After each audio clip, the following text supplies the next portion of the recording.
hello everyone र आज चाहिँ 31 डिसेम्बर हो र न्यू इयर लाग्नु आँटिसकेको छ र अहिले चाहिँ वर्तमान हामी छौँ हस्पिटलमा किन छौँ तपाईहरुले थाहा नै होला हामी हाम्रो चाहिँ भान्जा न्यू इयरको गिफ्ट चाहिँ हाम्रो भान्जा छन् यहाँ यता छन् हाम्रो भान्जा त्यो खेलिराखेको छन् र हामीहरुसँग चाहिँ हामी फ्यामिली यतै अलरेडी भान्जाको भान्जी छ र यता चाहिँ भान्जी हामी ठुलो भान्जी खुवाइरहेको हाई गर्दै हाई फुल गरेको हाम्रो ठुली भान्जी यता छिन् र उता भेना अनि यता मम्मी र हाम्रो दिदी चाहिँ यता हुनुहुन्छ र हाम्रो दिदी चाहिँ यता खाना खाँदैछ उ ह्यापी न्यू इयर खोइ तिमी पनि ह्यापी न्यू इयर भन्नु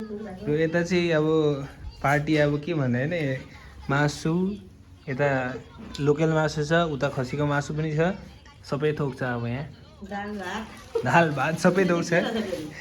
ए सब्जी छ र यता हेर्न सक्नुहुन्छ हाम्रो भान्जा चाहिँ मस्त सुतिराखेको छन्